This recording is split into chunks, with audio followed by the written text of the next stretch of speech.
Parents have their favorite children. Yeah. Why did I feel bad saying that? Because I'm the favorite child. Oh, wow. And you're the favorite child too. No, I'm not. You're not? I don't think so. Oh, you don't want to say that in the camera? I You don't want just to said say. it. Okay, slightly. You're your mother's Facebook profile picture. Used to be Used to be. She changed that up. just for diplomacy. No, But yes, no, who's the profile picture now? Jesus? sister. Sister? Oh, okay. I'm just kidding, beauty. I love you. Everybody has a favorite. Happy birthday. You turning 25? I'm not flirting with your mom. No, it's fine. I mean, Okay, I might flirt with your mom. you can flirt with my mom, you know. Okay. Happy Mother's Day too. This is cool. And so how do you become your favorite The dentist's dentist's favorite patient? Because we do have favorite patients. Not that we have patients we don't like. Just we have patients that when they walk in, we're like, you're here on time. And you paid. I'm just kidding. But there's a whole lot of factors that affect that. And today we'll just be talking about that. How can you have a better experience, a better relationship with your dentist, the dental team, and everybody involved? And yeah, My name is Surprise. oh, that's what Craig. My name is Craig. Beep, beep.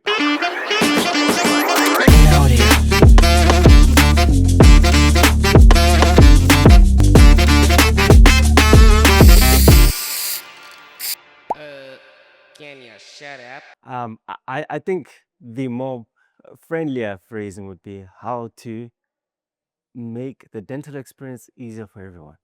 I think That's politically correct. yeah, that's politically But what correct. we said still stands. Favorite. Favorite, But yeah. for being PC and stuff, Diplomacy. and HPCSA, we love and care for all our patients equally. Equal rights for equal. Indeed. Yes. Yeah. But to have a better experience, go on. So how do you make it easier for yourself, for the team? I think number one is showing up on time. It doesn't have to be like showing up like, like the Swiss, Mhm. in like a Japanese train, Mhm. No, but like just trying to be there on time. We're not saying be there 9:30. When it reaches 9:30, you're walking in. But like if it's 9:30, like 2 minutes early, 2 minutes late, five, like that, because that makes it easier. Because if I have 30 minutes with you and you come 20 minutes late, I've got 10 minutes with you. And then when I try going into detail, because I like to go into detail, give you like all everything, I'm looking at the time because I'm thinking, who's coming next? And yes, sometimes we do get late, like we do run overboard, but that's fine. We can manage that. But it makes it easier if you show up on time. Like it makes it easier for us because it is a stressful job. And when we are running behind, we're not just like drinking coffee and chattering. We're like dealing with fire. It's like you're fighting with biology at that moment or something is wrong. So if you show up on time, it kind of makes it easier for us to plan, make it easier for us to navigate, give you a comprehensive chat or go in depth with your treatment, I guess. Exactly. He said the whole thing. I don't even know what to add. Yeah. Yeah. Show up on time. And if you don't, that's still fine. At least give a text or give a call that, hi, I'm on my way, stuck in traffic. Uh, you know, just a heads up so that we know how to manage it. Like, oh, I'll be 15 minutes late so that we can plan it out. Like, okay, the next patient I'm going to see might not need that much time, so we can manage squeezing you in and still giving you the right treatment. So if you aren't going to be on time, at least communicate with the front desk and let them know that you are running behind schedule. Indeed. And if you're lucky, sometimes you could be like, oh man, I don't think I'm going to make it. I'm 30 minutes away. You could even get good news like, oh, the next guy canceled, come in at that slot. So communication is like very crucial because it helps us also plan and see how we can meet you halfway. Because life happens, traffic happens, we could let kids get sick, all these things happen. However, if you communicated with us, we want to help you. We're on your team. We will be able to guide you on like how best to navigate that situation. Yeah. Hmm. And the second one, being polite. I think that helps quite a lot. So I walk in and I'm like, "Good morning," and you're like, mm, "Oh, sure." You know, it kind of like, oh, okay, what did I do? And it kind of makes sense, like you're pretty tense. You weren't like, nobody loves the dentist. Like, I'm gonna go get my teeth cleaned. I'm gonna get my tooth out. I'm gonna get an injection. No one's really ever truly that excited for that. Maybe they're excited for the results, but it can be quite tense. But if it's like, "Good morning, how you doing?" You can be like, "Oh, I'm a little bit nervous, and how are you?" But just that politeness of you are interacting with a human being, because I do the job, but I am not the profession. We have feelings too. We don't just give you feelings. So just be a little kind. Like, we know you're scared, and we try to like, hey, it's okay. We're gonna put a little topical anesthetic there, numb you up.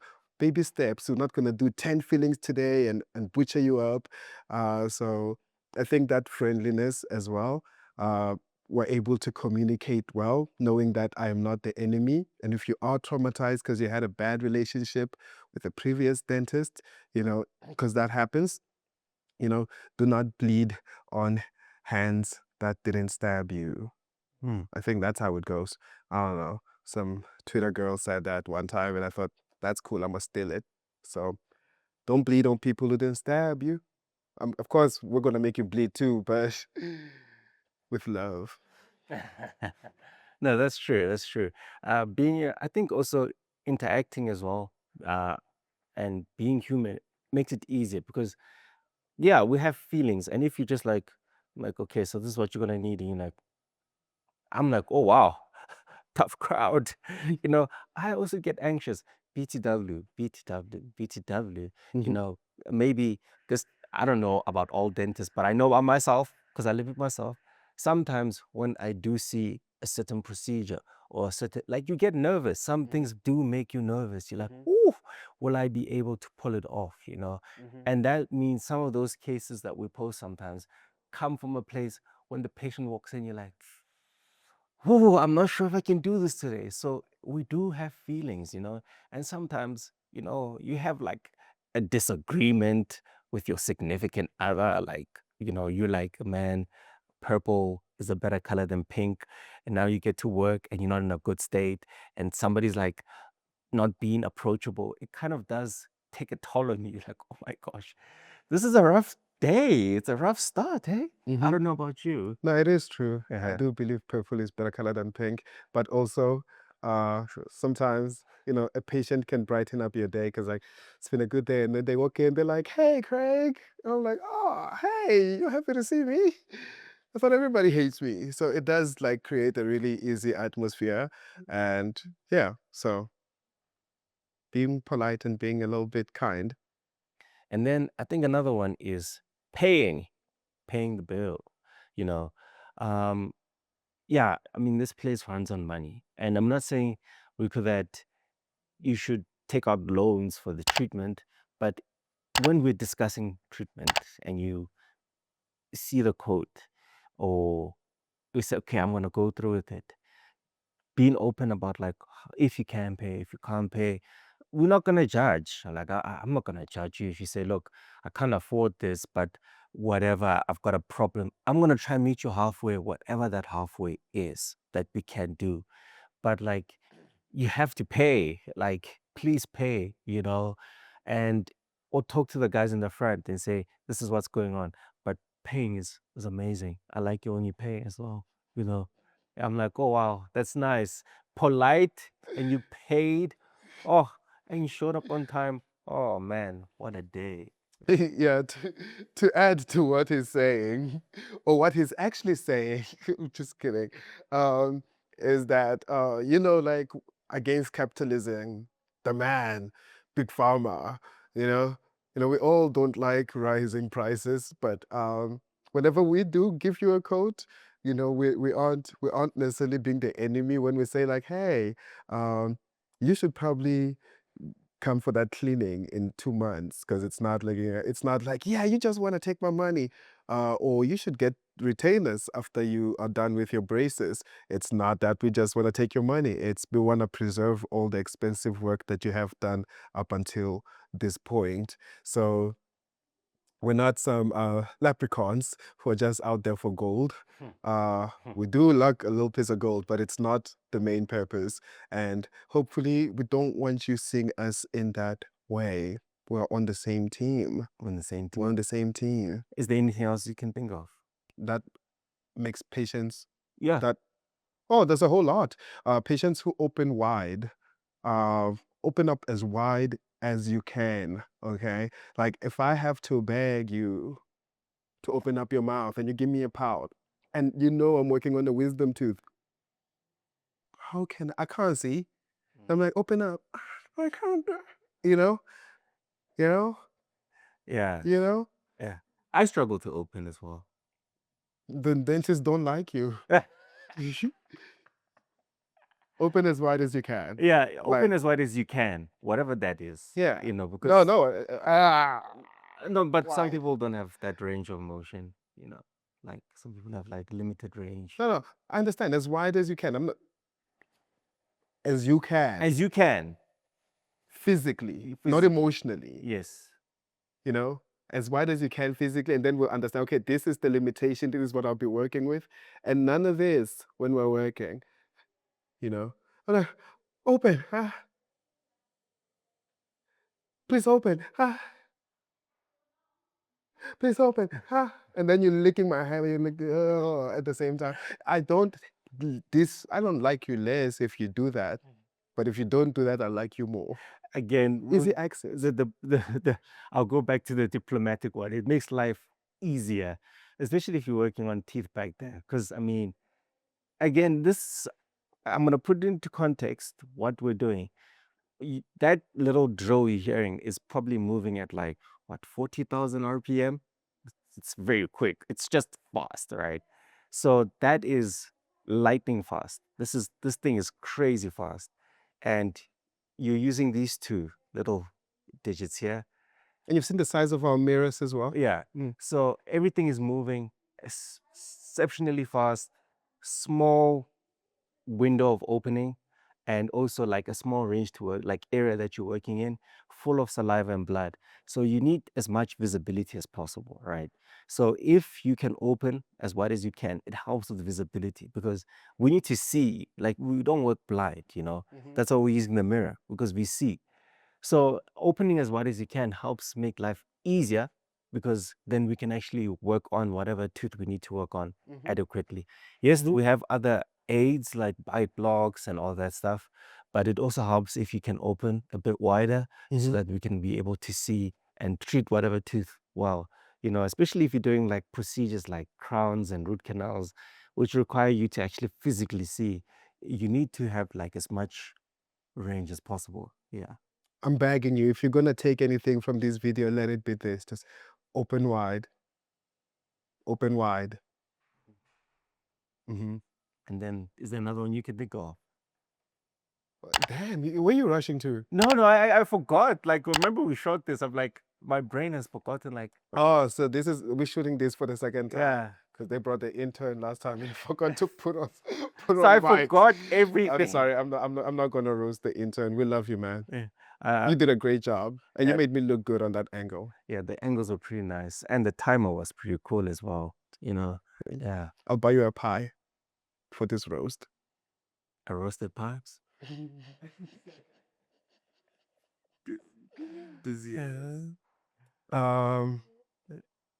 I guess not. He kept asking me, "Can you think of something?" Now I can't think about of anything else. But we spoke for 20 minutes last I time. forgot so much. I'm like, oh, what's going on? I think it's the old age kicking in. It is the old age kicking in. Yeah. So Well, dentists have favorites. Everybody has favorites. Waiters, barmen, you have a favorite. Your hairdresser, they have a favorite client too. And it's probably similar things like arriving on time and paying on time. And being respectful to the building, meaning, if you use the bathroom, not like peeing on the floor. Yeah, stuff like that, you You know. know, being respect. Ooh, and I just remembered another one, like not being two-faced, you know. If you treat me a certain way, you treat the staff a certain way Yeah, in the same exact way. It doesn't matter who else it is. yeah, You know, you don't treat the doctor nice and then the receptionist and the nurse mean, you know, and you treat surprise mean because he's not the one injecting you. Just treat everybody the same, yeah, you know, and I think that makes a very good impression. yeah, Because also, if I treated your friend well and then you come to me and I'm like giving you sass and a bad attitude, that wouldn't make a great impression. So, uh, just being kind. mm. Yeah. I think being kind, respectful to the environment, and considerate. You know, considerate is also a big thing. Like you have to have consideration for the assistant. For that means if, for example, you rock up at 20 to 5, don't expect to have like 66 veneers. Like it doesn't work, you know. Mm. So because the staff needs to go home. You Mhm. need to go home. Like I know it seems like, you know, you only see us here, so we live here. I mean, I kind of do live here, but that's not the point. But we do have like things outside. Mm. So you have to be considered. Yes, I might want to treat you till 10 o'clock, but the assistant doesn't want to do that, and Mhm. they're well within their rights. I mean, they've got lives outside. So being considerate of those things, being considerate of when we say, okay, this procedure is going to take time, we can't do it today. Understand that we're not saying, oh, because we don't gain anything, by the way. Like we don't gain when we say, come for another appointment, you know.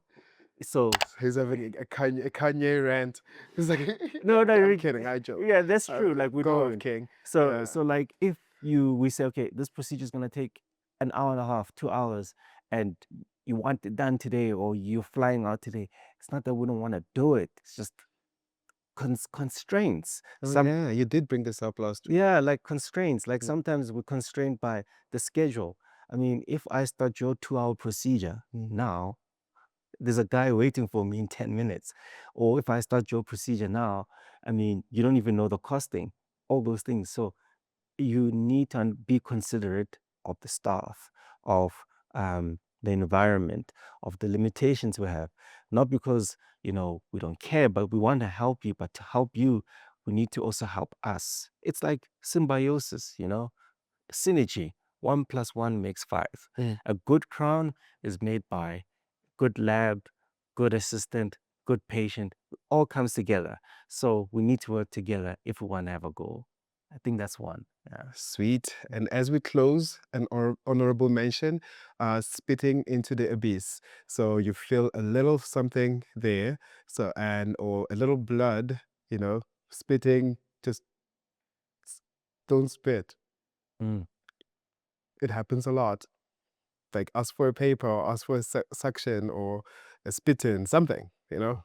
Don't spit into nowhere mm, because somebody has to clean it up, indeed. you know. Indeed. So Indeed. spit into something. Indeed. And that's it. Have a good day. And a- be a good patient, or And we'll, one mhm, that gives us less of a headache, you know? and we'll try to be good doctors. Beauty, hope you have a good day. And thank you for giving birth to this handsome fella. Bye. Bye.